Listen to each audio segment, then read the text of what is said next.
it's great, Joaquim, to have you with us. I want to thank so much. As you know, we launched this campaign to help people around Brazil, and we're trying to get to 35,000 families. See if we can take a little bit of more than food, hope, enthusiastic. So get you with us. It's already setting down. You know, they remember many memories of yourself. You come around here, play with me on that day. It was very special in Maracanãzinho. As you put my head, that experience was more or less. It was funny to see myself in the other side of the court. Oh my God, Guga, thank you very much, my friend. It's such a pleasure it's always a pleasure to see you, to speak to you, to share a nice moment, and of course, even a bigger pleasure and honor to be part of this campaign that you started, and that hopefully is going to reach the 35,000 families, you know. And I do remember very well the day when we played in Maracanãzinho. I do remember these 3 days that I spent in Rio. It was actually, it was the first time for me in Brazil, and it was the last time. So I have to come back. So we have to organize again some tennis match, and it was one of the best 3 days I had in my life. I was welcomed in Brazil like I was Brazilian. And for me, that's something that I will always carry in my heart. I feel that people in Brazil are very close to me, close to my heart. And I want to send everybody in Brazil watching right now, big hug, a lot of positive energy, a lot of joy, a lot of love, and a lot of strength, because we need to stick together. We need to be strong. We need to believe that with positive thinking, with trying to, I guess, encourage ourselves and find inspiration for good stuff in life will get us out of this difficult situation all over the world even stronger. And I believe in that, and my heart goes to everybody who is suffering a lot, you know, economically. And as I said, you know, I'm here for anything that you need and Brazil needs. Ah, man, that's great. It's already fantastic. Yesterday, I remember pretty well the time we were together down on the Eiffel Tower. Yes, that was. You come to me. I still feel emotion, because this was very, very touch moment that you come and said, Guga, what happened, to find out my motivation again. I need to get it going. And we were. I told you about the routine, no? Yes. And one day, each day a little bit better, and find yourself with trust people, hopes. And that's a particular memory on this stage that we are living. Also, it's hard to think on the future too far.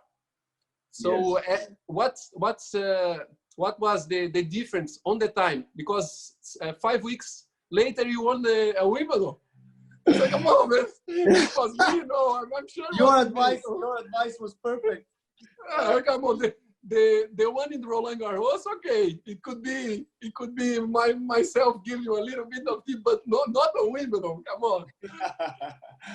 No, but really, first of all, thank you for being a friend, really, because you, every time I asked you for advice or your opinion about something, you were very kind, very friendly, and always available to answer and to give your thoughts and to help me, and not just me. I know this for a fact, from Brazilian players to anybody that you speak to, you always try to be available to answer any questions and to help in whatever way that you possibly can to a tennis player. So this is really appreciated.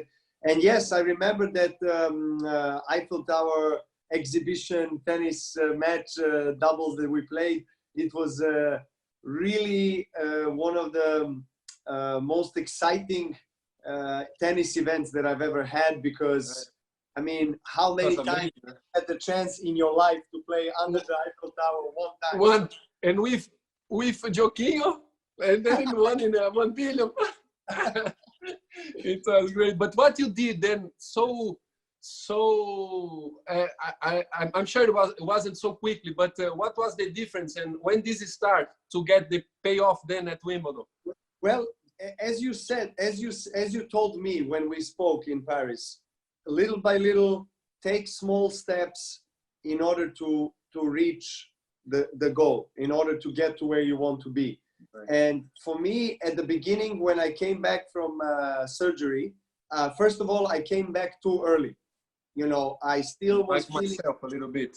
Yeah, so you know how it is. You know, after surgery, you feel like you are not very realistic, so to say, with your body. Because for the first time in my career, I had to encounter and experience surgery and post-surgery kind of period where I was trying to come back to the court as soon as I can. And I felt mentally that all I need to do is recover. As soon as I can start to hit the tennis balls, as soon as I can serve, I can go back to the court and compete on the highest level, no problem. But it was not like that. And this was a new experience for me. And I'm very grateful because I never experienced it before. I went to Indian Wells and Miami 5 weeks after surgery, so it was too early because I didn't build enough muscle. I didn't, you know, I went right away to compete because I didn't feel pain. But my whole technique for the serve, everything was messed up. So I started to invent a new technique, new motion, and I came to Indian Wells and Miami, and I lost first round straight sets, both Indian Wells, Miami, and I was like, oh my God, this is this is shocking. You know, this is how I feel on the court. I lost, you know, a lot of confidence, and then I start to question everything. And I brought back actually my old team, Marian Vaida and Gepard Bridge, my fitness coach, and then we got together, and both of them, they are very organized, and they're very thorough, very, very detailed people. So they believe in good plan, good organization, good scheduling, and then eventually this will lead you to be in your top shape when you need to be. So the goal for me to reach, let's say, my top shape was US Open that year. It was not Wimbledon.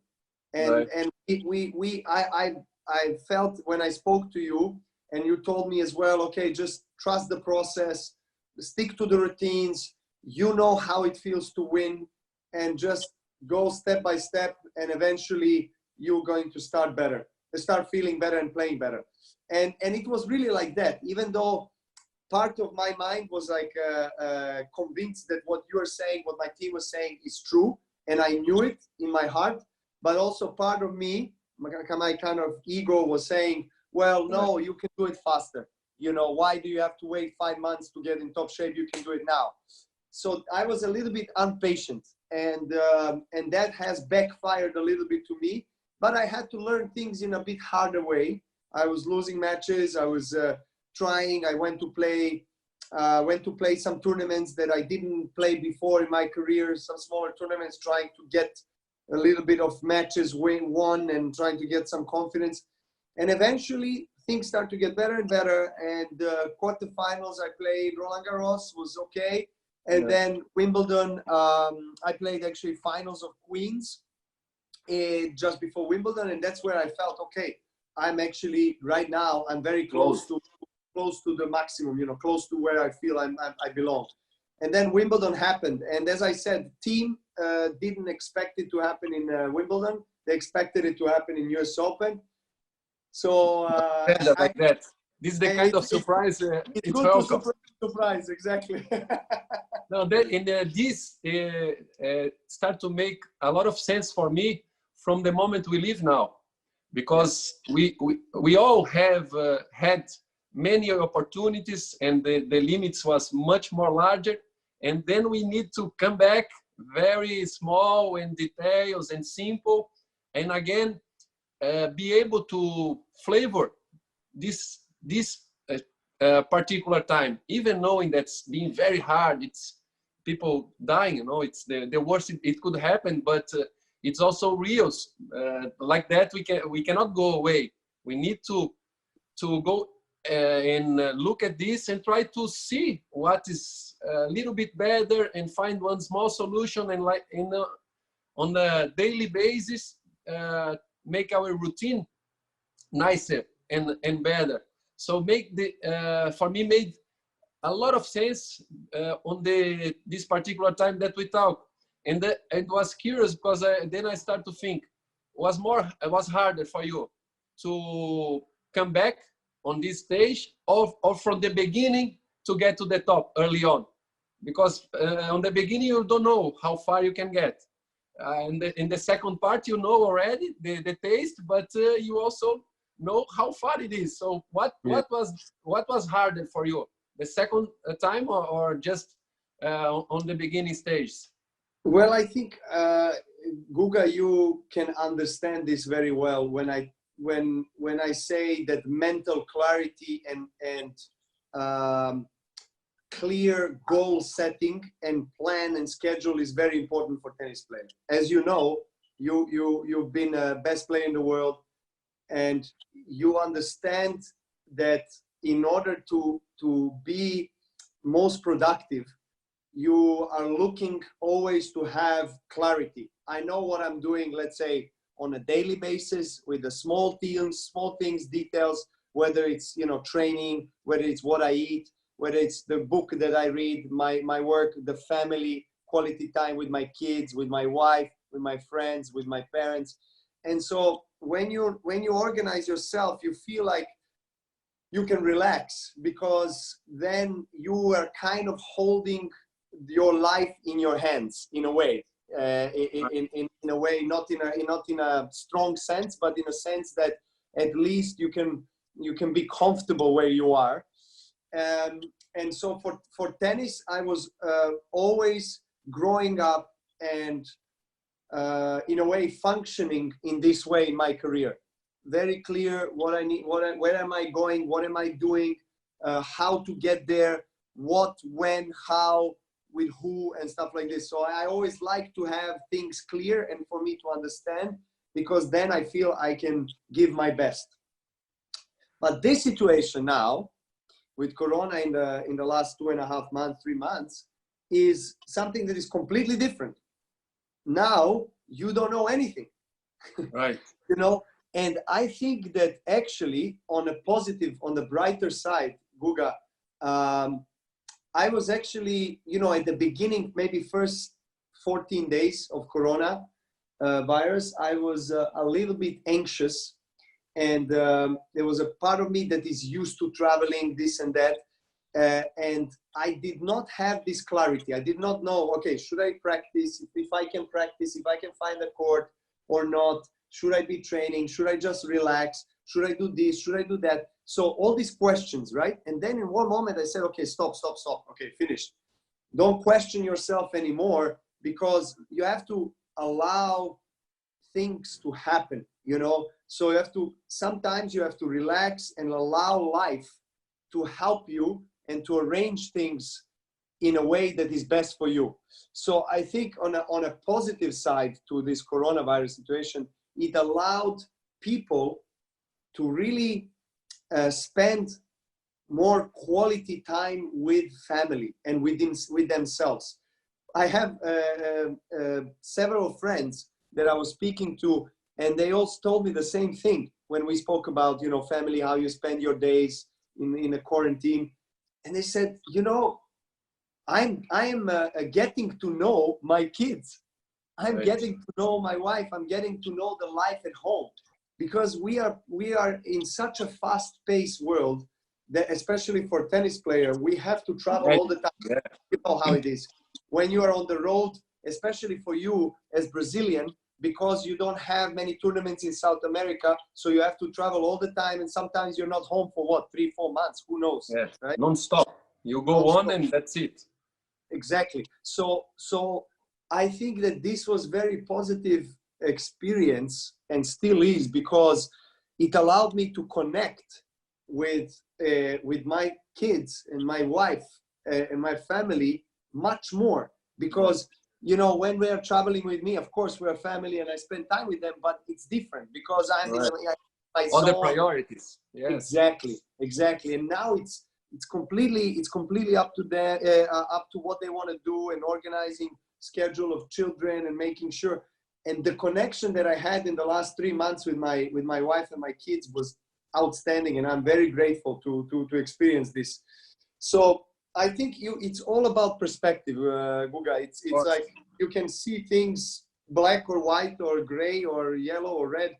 I feel strongly that that this kind of circumstances that happen now in the world are kind of also on the, let's say, on the psychological, spiritual side, so to say, a wake-up call for all of us to understand, you know, who we really are, to understand what really matters, which is health and family, okay?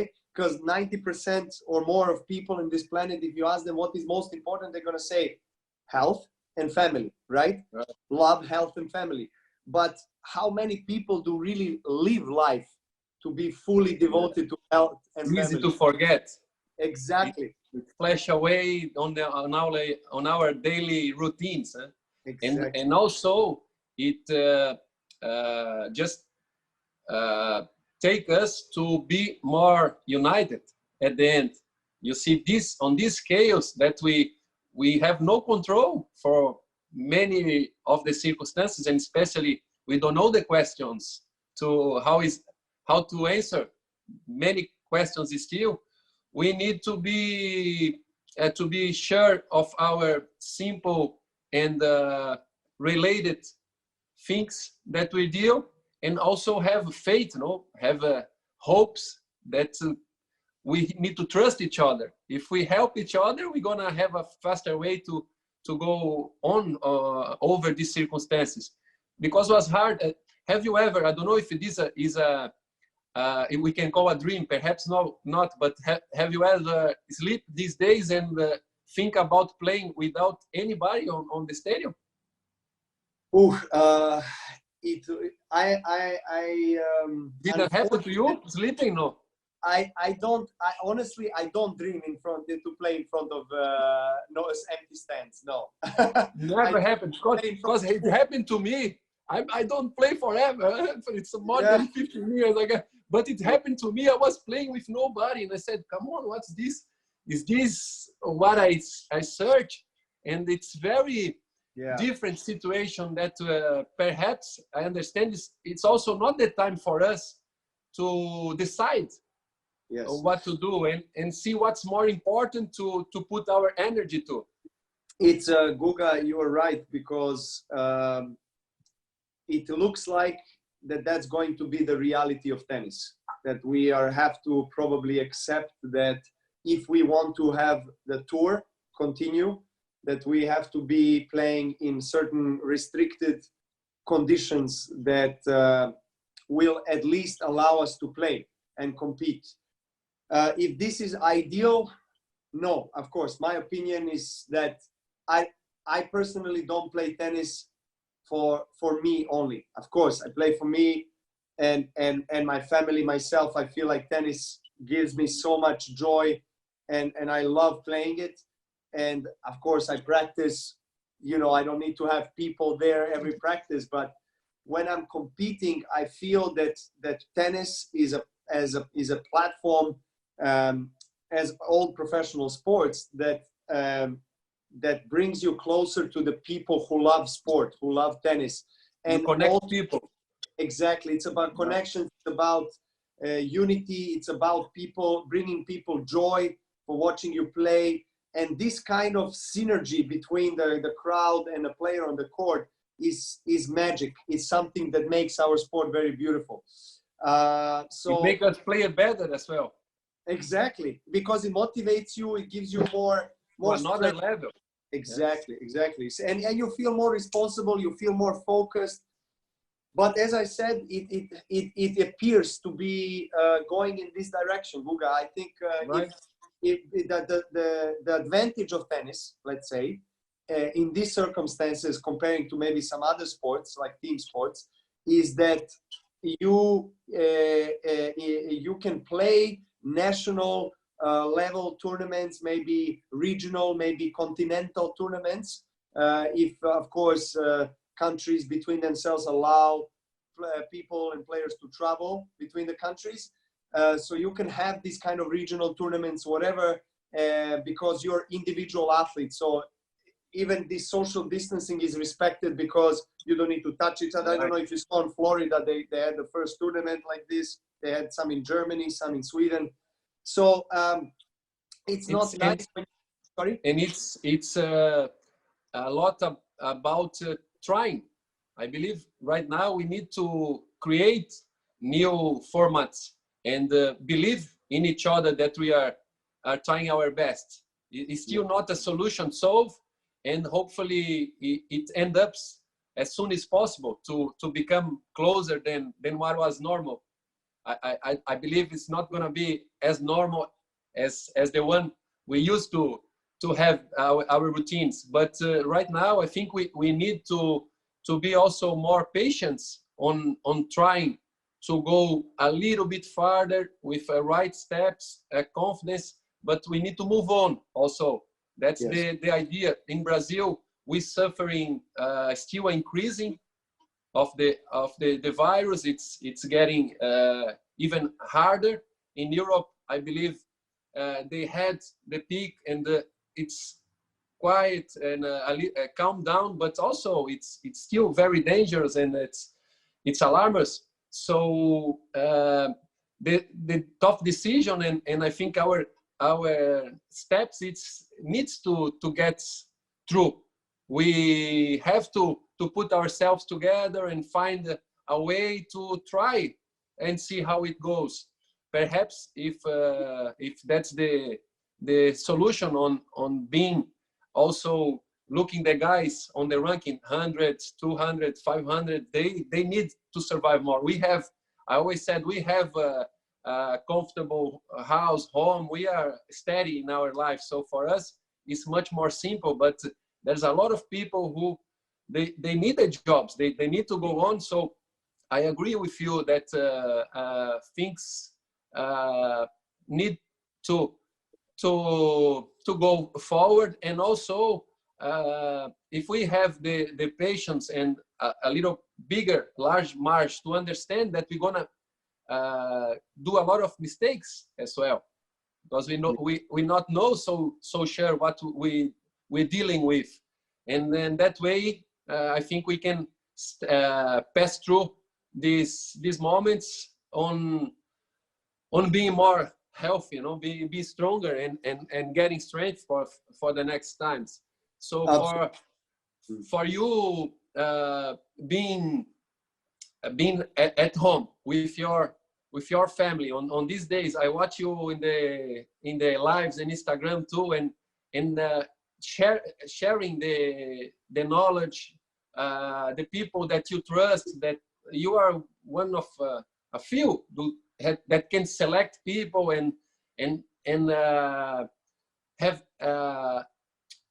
how can I say, my English is terrible, man, sorry. You have access for people all around the world, so you know what are the good information, and you're bringing for the world, for them to understand a little bit more too. This it's been very nice to see, and that's, I believe it's the part, of how can we help right now? What are our limits that we need to be very steady, but how can we help right now? And yes, in your mind, I'm sure you're still thinking on a way to connect people, to talk to the people as you are on the court, because it's too drastic, the changing. So do you feel this on this routine? Do you find a way already to still connecting people, and that's the ones you're doing by chatting like we're doing right now? Yes, Guga, as you mentioned, we have earned enough money to live comfortable lives. We are very lucky and grateful as well to have the life that we have. But 90, 5% of tennis players, and also of course people around the world, but we talk about tennis now, 95% of players are struggling, and they are, especially the ones that are lower ranked, they don't have opportunity to compete, they don't have opportunity to earn money. And for a lot of those players, it's a kind of a survival problem in terms of a survival issue in terms of continuing to play tennis, professional tennis or not. So, and a lot of them have families and all these questions and whether they're looking for new jobs. And I heard that there were a couple of players, both men and women, that left tennis right now and went to do something else and trying to find some job so they can have income and feed their family. And this is the reality. So I did spend a lot of time in these last 2 months I helped a lot Serbian Tennis Federation to set up a tour. They're going to start and have a 6 weeks in a row tour in Serbia. And Janko Tipsarevic also is going to have his tour of it's also 6 weeks for players to come and play. And it's open, obviously. Mostly the regional players will play, but whoever can travel and come there to compete, to have some matches and also opportunity to earn some money. I also spend a lot of time talking with the ATP, with the player council, and trying to understand with the ATP management and president and player representatives, what are the best ways for us to help lower ranked players. And there was this player relief program. You probably read about it recently, and together with Grand Slams and ITF and ATP and WTA, there was quite a lot of money that was collected basically into this and injected into this player relief. So the guys like, for example, one of my friends who is 400 in the world, he's going to have around $4,500 from this player relief for this period. So it makes a lot of difference. So it makes a lot of difference, of course, but it took several months to try to, talk with people, try to ask, this and that. So I consider I consider myself responsible as well, not just because I'm president of the council in the ATP, but also as a top player of the world and as someone that has had a lot of blessings in tennis and earned a lot of money in tennis. I need to be on the somehow on the call as much as I possibly can, available to contribute in any way possible. That's what I feel. And right. I did talk with Roger and Rafa, and there was a lot of communication. So I'm really glad how the men's tennis world responded, in these difficult times. No, you guys, you are a great examples, and that's why this is not a surprise. And again, it's just tell us that we are in a great hands on tennis to have you guys around. I'm sure the sensation of helping people in this stage, it's huge. I'm sure every single things and every small and particular help that we give, it's awesome. Yes. I also want to thank you again a lot to have your time here. It's been really amazing. Long time we no see. Hopefully we get to see each other live soon, and things are much nicer. Thanks again so much. It was incredible from you to have your hopes, your words to inspire us in this program especially, but then at live. So I desire and everything the best for you ever, for your family, and our campaign, it calls Winning Together, Vencendo Juntos. If you can end up, just so final message for them, they, as you know, are all the top athletes and the Olympic that reunite our sports spirit of Brazil, and we are all together on this campaign. So for them will be even for the ones who are started and the ones who, like me, are looking forward to sports, will be a great opportunity to hear you for the last time here. Yes. Everybody in Brazil, I love you, first of all, and everybody who is participating in the campaign Vencendo Juntos, thank you for supporting this campaign. The goal is to reach 35,000 family. It is a big goal, but it's achievable goal if everybody is together. I am very honored, and it's my big pleasure that I had a conversation with Guga today, and to give my my modest contribution to this campaign. And as we spoke earlier in the conversation, positive emotions, love, respect, appreciation, life and God have positive plans for all of us. I believe in that. I know people in Brazil believe in that. They have a lot of faith, and I have faith in your country and your people. All the best. I love you, everybody.